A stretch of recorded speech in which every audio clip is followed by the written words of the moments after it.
Hello, everyone. You are listening to Susan Rich Talks Live with Anne-Marie Schutz, and I am your host, Susan Rich. I am an expert writer and marketing strategist, and if you are ready to turn your words into revenue, if you're ready to write to sell, then we need to connect.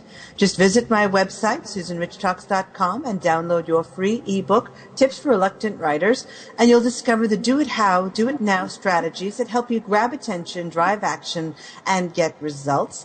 And I want to say hello to Anne-Marie. How are you today? I'm doing just fine. How are you, Susan? I'm doing just great. And a quick shout out to today's guests. We have Rachel Grant and we have Jolynn Van Asten, and they're going to be joining us in just a few moments. But say hello real quick, ladies. Hello. Hello. All right. So that is who we're going to be. What are we talking about today, though? We are actually talking about adult trauma. Yes. And child trauma. And trauma in general. And trauma in general. Okay. So let us introduce two ladies who are going to teach us how to work with the damage wherever it came from and whenever it came from. Yeah. And today we have Rachel Grant and Jolynn Van Asten, and I'm really glad you ladies could be on the show today because this is a topic that's really close to my heart. So, hello, ladies. Rachel, could you give us a quick, introduce us to your voice and tell us a little bit about yourself, please? Absolutely. Well, hello, everyone. I'm Rachel, and I am so happy to be here today to talk with everyone. And I work as a trauma recovery coach with adult survivors of sexual abuse who are, just kind of at that place in their journey where they're kind of sick and tired of going around that mountain and dealing with the same old problems and dealing with the same old patterns. And I help them break free from the past lies and return to their genuine self, who they were truly meant to be before the abuse occurred. And I do that through a program called Beyond Surviving, and which I work with people by phone or by Skype all across the country. And that's me. Okay. Jolynn, you're up. Jolynn Van Asten. Hi. Awesome. Hi. I am also very grateful to be here today. This is a subject very close to my heart as well. And like Rachel, I'm a coach also. I'm a transformational coach. And my specialty, I've been working with women in business and heart-based men in business as well, healing up their financial traumas, their prosperity traumas, their beliefs about their business, and whatever emotional wounds from the past might be getting in the way of them flourishing within their businesses. So that's been a wonderful thing. And I have a background working with trauma and sexual assault as well, and decided as I was working with people, finding out that so many women who have that common thread were going into business for themselves, sort of standing on their own feet and putting their flag in the ground and finding a new way of being in the world. So this has been a wonderful marriage of being able to counsel and coach them through business and through transformation as well. So Rachel and I work really well in tandem together in assisting women and men in having a wonderful, fulfilling life. So that is a little bit about me, and I've been working with women in business for over 20 years now and have found great success in getting them profitable and peaceful, operating from a place of peace. Oh, that's fantastic. Mm-hmm. Could somebody start off by just explaining about PTSD? What is it? Sure. This is Jolynn. I'll get us started here. PTSD is really something that, if it's going to be diagnosed in that particular realm, needs to be diagnosed by a clinical psychologist or someone in the mental and health profession. But really, in their words, it would be a chronic and devastating psychological problem, right? That often occurs after a traumatic event. And it's a little bit different than just regular stress or regular response to trauma because it's something that is so intrusive. It seems to pop up. It causes nightmares, flashbacks, all sorts of, life-interrupting issues that just linger on and show up when you're trying to just function. And it can happen with children. It can happen with adults. It doesn't matter. Whatever traumatic event, it doesn't have to just be war. It doesn't have to just be, sexual assault or rape. Like you were saying, high school can do it. High school can do it to someone. So whatever that significant emotional event is that neurologically gets imprinted into our systems, that is enough to put it into place, and then it repeats and repatterns itself throughout our neurology. So it's a little bit about it. So it's a very ongoing, chronic, devastating experience.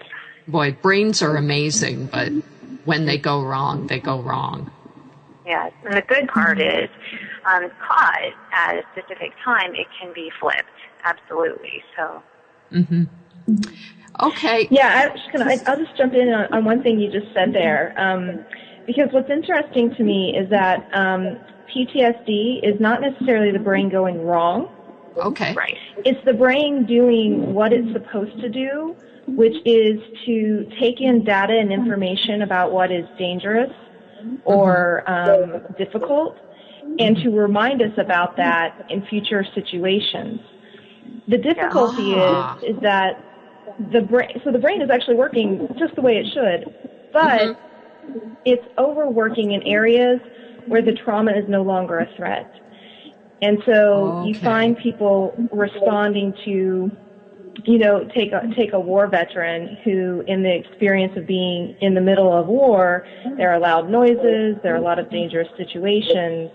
So the brain is basically starting to make the association, okay, if there's loud things going off, duck and cover, right? Yeah. And putting those two things together for protection.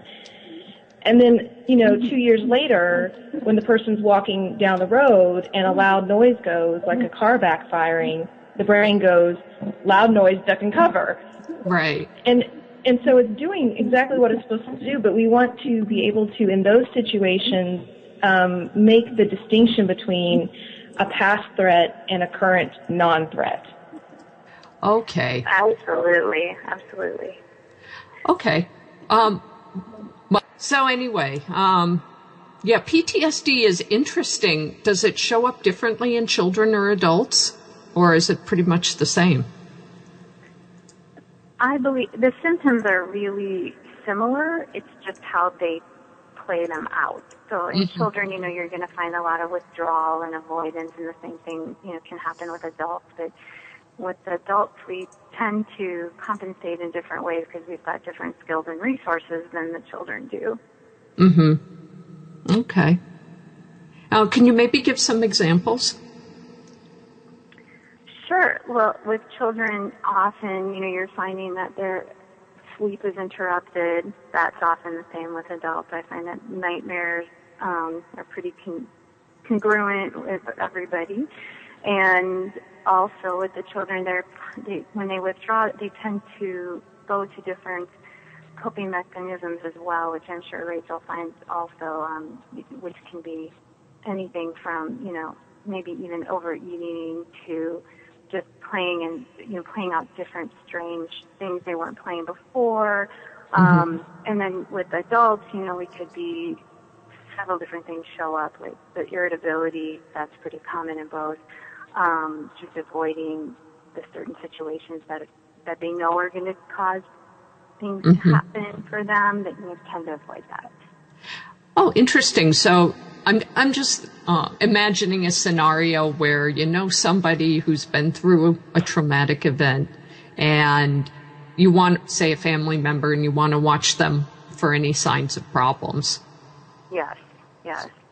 And there's a wonderful, actually, you can notice that if they are having frequent, that irritability, that quick snapping reactions that are just, over small little things, exaggerated startle responses when any kind of noise goes off, sensitivity, their stress, their reaction to stress over things that, most people would not jump at, they're jumping at, like Rachel mentioned, if the car backfires or if they're out driving, just little things that set them off very quickly because they don't have their stress response, like Rachel was saying as well. You know, the brain's doing what it's supposed to do. It's just sort of firing off when we don't want it to. So just noticing that change in behavior. Often when vets come back and their wives are like, you're just not the same, you know, you're not acting the same as you were before. There's just subjective things that are going on there too, where they're not themselves. Mm-hmm. So there's been a change. Yeah. Yeah. You see them drinking more, going to different, you know, external agents to feel better. Mm-hmm. And I'll just interject here that, you know, somebody listening, recognizing this in themselves, this is fixable. This is treatable. Absolutely. Don't feel like you're permanently broken. Absolutely. Even though so much of it is just out of conscious awareness. Mm-hmm. And when working with, you know, someone like Rachel or I, where we've got the ability to draw out resources in them that are out of conscious awareness, they're able to tap into that and heal very, you know, quickly for them. Oh, that's interesting. Resources out of conscious awareness. It's a very interesting idea, yes. Yeah, could you talk a little bit more about that? Mm-hmm. Sure. Well, one of the things that I work with people with is just that at the time that an event happens, like Rachel was saying, you know, the nervous system kicks in and it's doing what it's supposed to do to protect us. You know, no matter how old we are, it's going to automatically work for us because that's what it's programmed to do.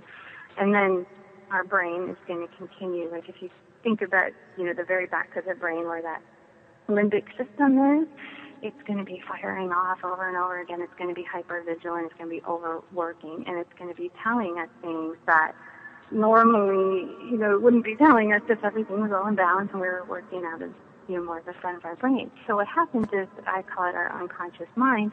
It takes all this information and it stores it, and it thinks it's supposed to be replaying this, like, oh, that's doing its job. So when we are able to retrain that, sort of update that software, you could say, neurologically, all new resources that are inside pop up. And then we are able to find external resources as well. And then things just become a non-issue that used to be an issue. So it's really, really retraining and updating everything within us. The resources that were there, they just sort of got lost in the shuffle. Can you give an example on how that, hypothetically, how you would help somebody do that? Because that's just interesting. People wonder, how does that get done? Well, in my profession, we do different techniques with NLP and really recoding those memories linguistically, using their language patterns, things like that, and doing a lot of active imagination work is what it's called in essence. So it's subjective for each person, but we found that there's different ways to do that where, you know, they can really go in at that unconscious level when they're in a little bit more of a relaxed state, and they don't have to relive the problem in order to do that.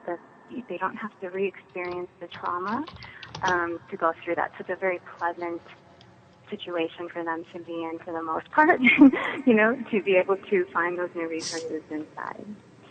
Rachel, did you want to add anything to that? Yeah, sure. So, you know, just as you guys were talking about this, you know, one of the ways that I describe this for people so they can kind of understand what's happening is that the brain's emergency centers, just to keep it in kind of layman's terms, you know, there are specific parts of the brain that actually fire off these things, but we'll just call it the emergency center of the brain. This emergency center has, let's say, you know, 100 pathways in order to put you into action or to trigger off certain responses and to make you either, you know, run away or not calm down, but like stay still so that you won't, you know, the safe thing is to be frozen. All those things we've heard about, the fight, flight, or freeze. And so the emergency center it's like a big gush, okay? Now, the other part of the brain that's all about calming you down and rationalizing and understanding that you're here in 2013, you're not back when you were 12 years old, being physically abused by your father, that part of the brain has one pathway. Okay? Mm-hmm. So the emergency brain it has to be able to react quick because it needs to be able to take us out of kind of like the conscious thinking space so that we can just get into action. But when we're dealing with trying to resolve a false response to an old trauma, what our job is and what our goal is to create enough room for the rational place in the brain to kick in and to take over again and say, wait a minute, hold on, I'm okay, there's nothing dangerous here, everything is safe, right? Mm-hmm. So the way that I work with a lot of my clients who've been sexually abused, what does this look like for them? You might have somebody whose parent, used a belt to physically abuse them, and they actually have this kind of a response whenever they see a belt that looks the same, right? Okay. It can really be those sorts of triggers. And so the emergency brain goes, okay, belt equals bad equals danger. And our goal is to learn how to, what I call hitting the pause button long enough so that the rational, calming mind can come in and ground you and take over again. And so there are various techniques that I teach my clients for how to do that. And as you do that more and more and more, as Jolynn's talking about, like you raise your awareness and you rewire the brain, you teach the brain a new response by going back and looking at what was happening, what was causing that what association was made, and then various techniques and skills for basically decoupling those things so that it no longer has that same effect on you. That's amazing. Yeah, that is. Absolutely. And if I may add to that, and so what happens is, like Rachel was saying, it's you can imagine the bandwidth is opening up. There's more space in there, and because when they're working out of that part of the brain and the nervous system that's just constantly in reaction and triggering off, that's, if you can imagine, like that when we say unconscious, it's so reactive. Like there is no pause, like Rachel said, right? It's just happening. So as they learn the new skills and they open up and start to operate out of that other part of their nervous system and the brain, and they've got that ability to stop, pause, and then they actually are proactive with how they choose to respond. They have a choice so it really brings them more possibilities and options and choices that they didn't have before when they work with skilled technicians like her and I, who are able to go in there, reconfigure things, so to speak, and really recode and update those memories so that they know, like Rachel said, that they're not 12 now, they're here. And then, to have daily practices in place, like Rachel teaches with her programs, and I teach meditation and some other things that create daily habits of support around operating life from that place of peace or that, quote, parasympathetic nervous system, operating a different part of you. So that's very, amazing. Very enjoyable. Yeah. Yeah. It kind of sounds like psychological surgery. You could, yes. I like to call it exercise for the mind. Yeah. Yeah. Mm-hmm. And quite honestly, for me, in my own journey of recovery from sexual abuse, like a lot of my frustration came around feeling like I didn't have a choice and that things were constantly just going to, I was going to constantly be bombarded by responses and caught off guard by things and what was it, and it would just keep coming up and coming up. And what once I began to understand like how the brain works, how trauma impacts the brain and the nervous system and all of those things that we've been talking about, it led me to really understand that there were some very specific things that one can do in order to address these problems. And the more I do it, the more it really does feel like exercise for the mind. When we think about, okay, I want to be healthier, I want to lose 10 pounds, like we don't just go and sit on the couch and eat the bonbons, right? As much as we love them. We have to stand up, walk around the block, go for a jog, dance, whatever it might be. And it's the same thing with the mind. It really is not a muscle, but I kind of start to think about it that way sometimes. Like these exercises, these tools that Jolynn and I teach our clients, they really are like, okay, this is your warm up. Now this is your like cardio work. And now this is you really want to run that marathon. Here are some deeper and even more powerful tools. So it really becomes like that. You have to think about this as not as something bad or broken in you, but just something that where you need some strength and some understanding and some skills for how to do it better. Oh, that's great, because it must make people feel like they can really do something about it. And they can. Yeah. Absolutely. And for me also, being in that same boat, I had, massive sexual trauma and PTSD myself. So, I'm completely on the other side of that now. And like with Rachel, I really thought for quite a long time that I was inherently broken. Like, I thought there was something completely wrong with me, and that I was just some anomaly that shouldn't ever experience joy or happiness. And I really believe that. So part of the beauty of being on the other side of this is that we actually get to find out that we are worth something, that value. And as we label our experiences and our situations and start to look at how, I know I work with my clients a lot with how they label their experiences in the world. And as they start to realize, wow, I can make a different label, I can choose something else and put new meanings to this, all sorts of resources that, were there the whole time, and again, out of awareness, come up. So thank you, Rachel, for that. Oh, that's fantastic.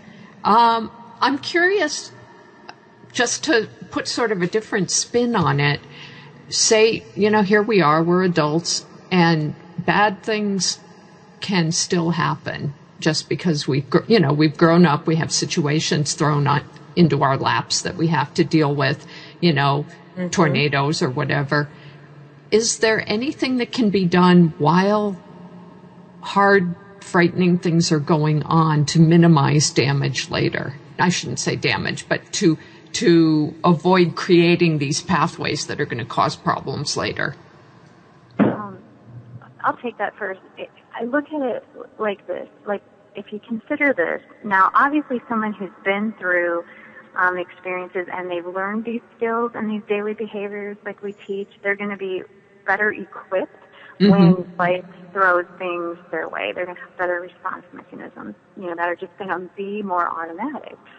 For instance, like I went through Hurricane Sandy this fall, and that was my first hurricane, and I did pretty well for the first 9 days. Of not having power. But what happened was I knew that I had ways to cope with it that I wouldn't have had, maybe even 15 years ago, let's say. And for me, also, knowing that if somebody's going through it, for them, if they're feeling something in their body system, if they're feeling something in their emotions that is uncomfortable, or sort of like that warning Will Robinson, kind of thing going on. That, warning, that they can go inside after they learn some of these techniques, or even, this is just a way to do it, go inside and question and inquire, what am I believing or thinking about this situation that is causing me to feel this way?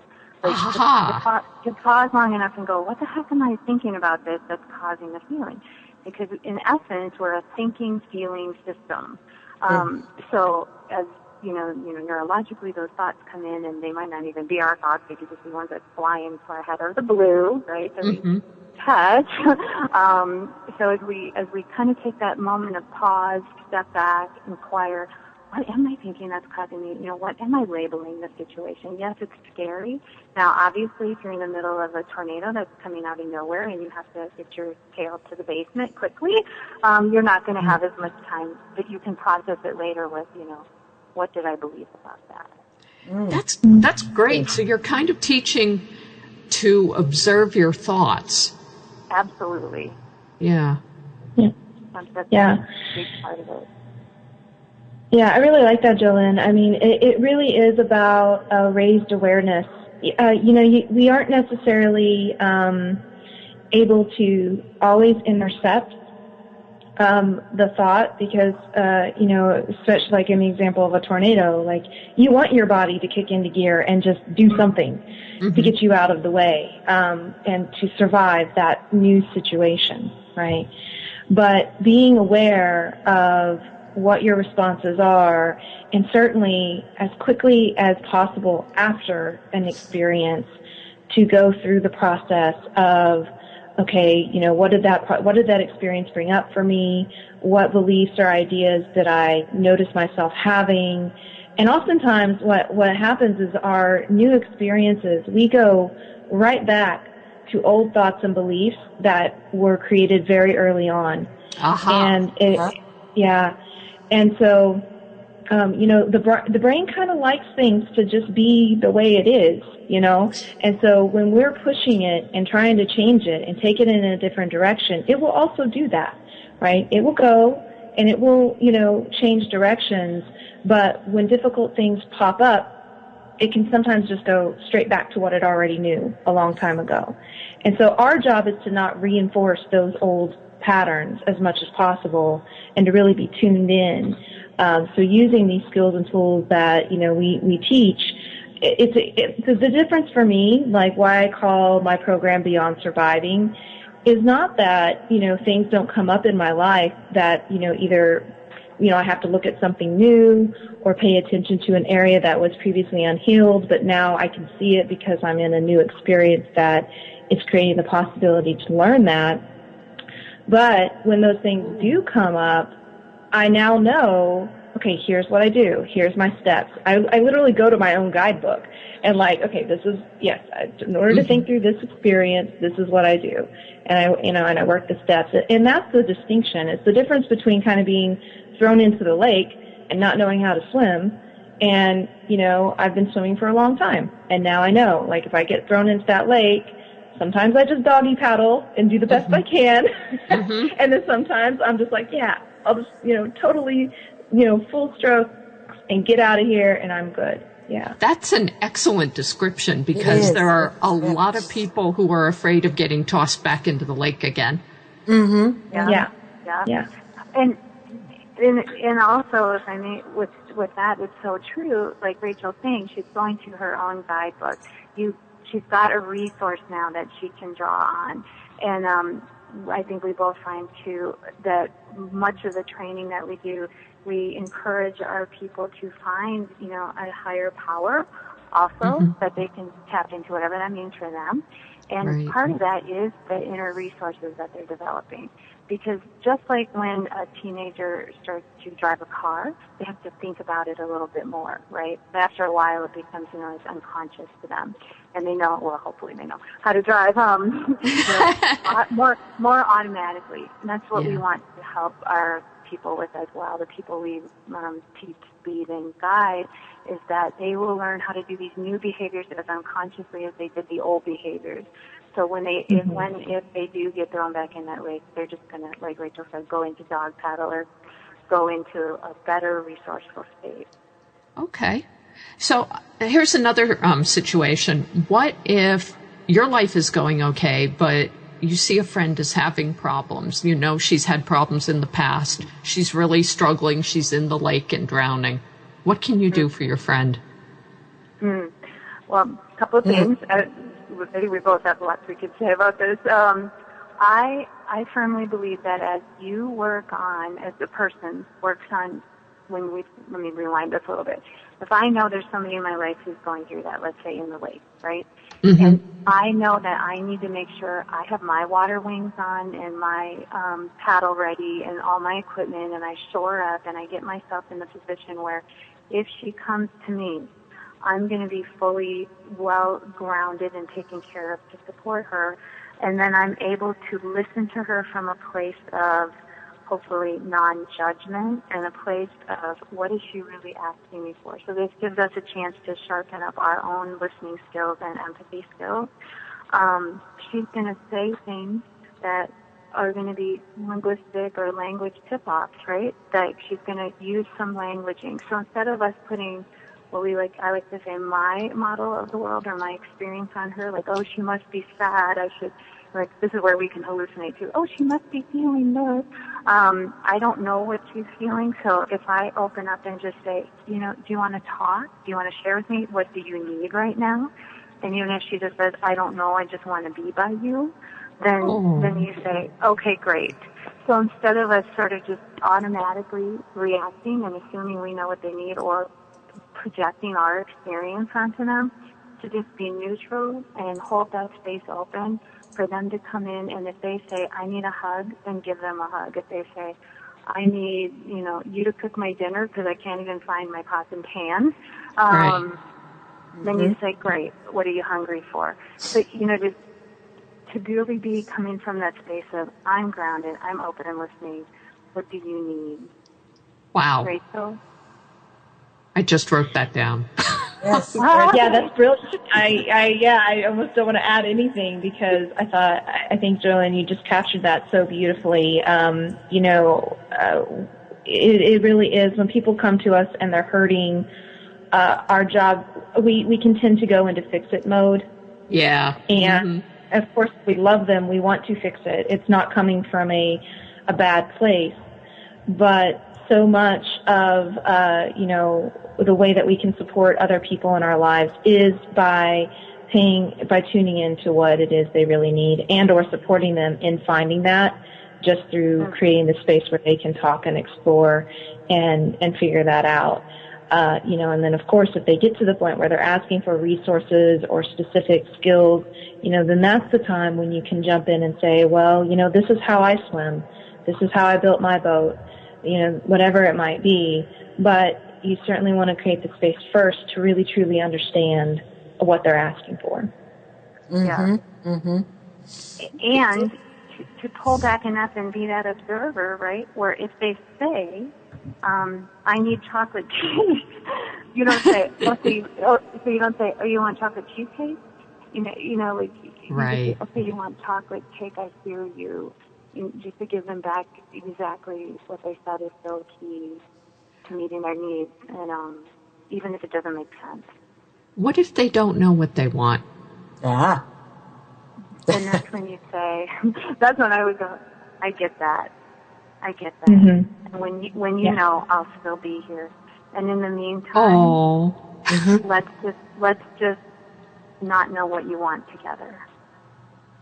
Oh, that's cool. Because it takes the pressure off. It's sort of that non-resistance, right? Yeah. So it takes the pressure off of, oh my gosh, we have to figure this out, and just be like, you know what? So we don't know. That's okay. And dropping the resistance to the not knowing will allow the knowing to just pop up.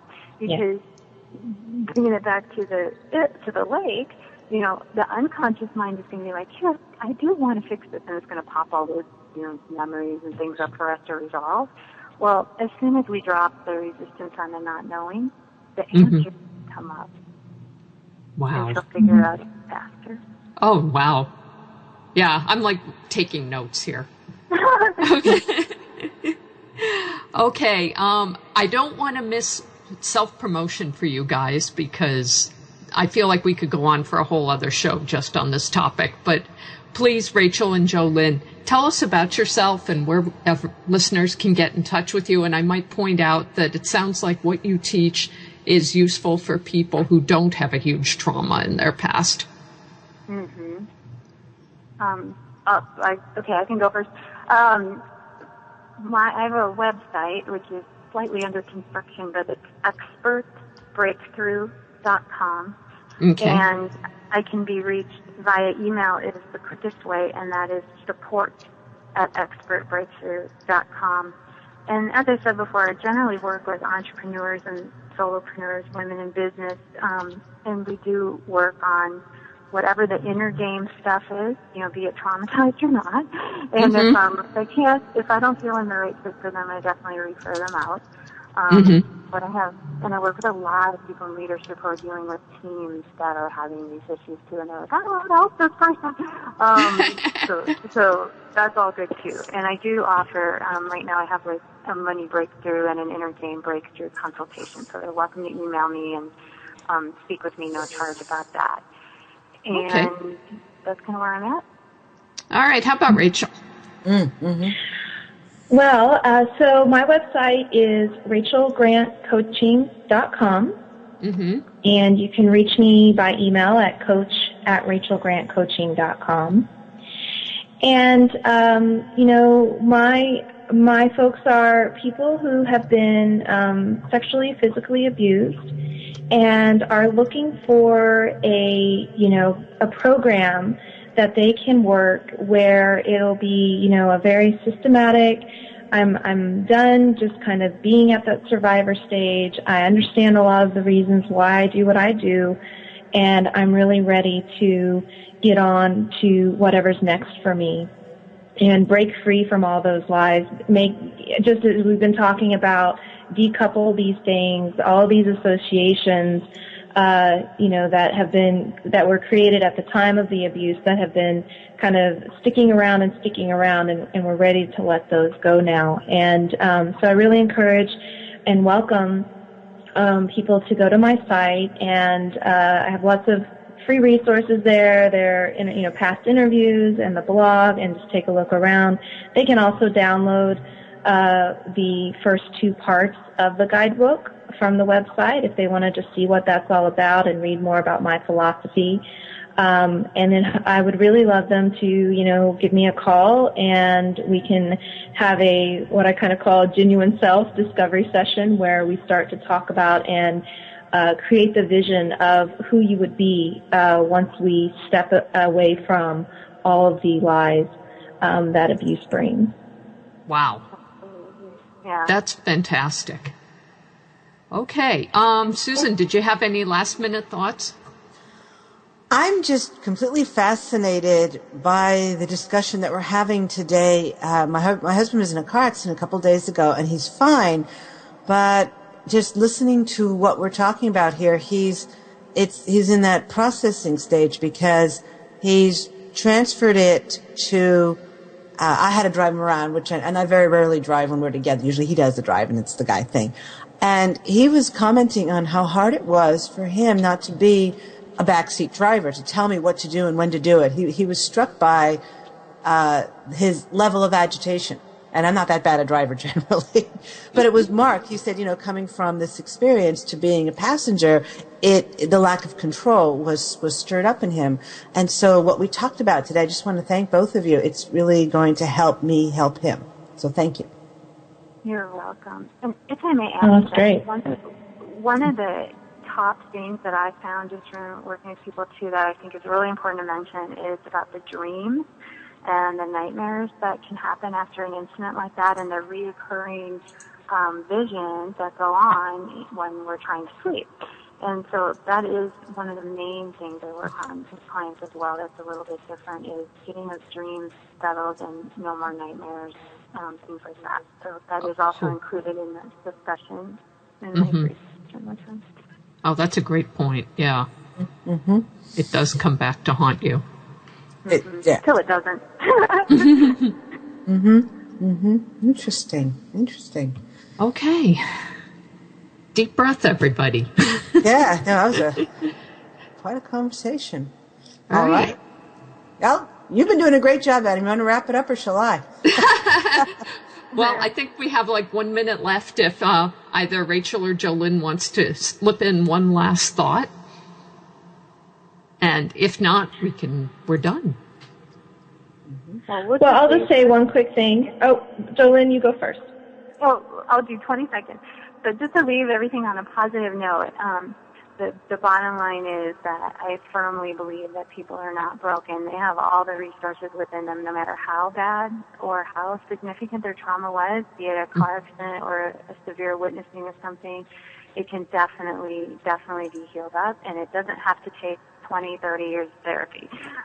We can do it very quickly between Rachel and I, that is for sure.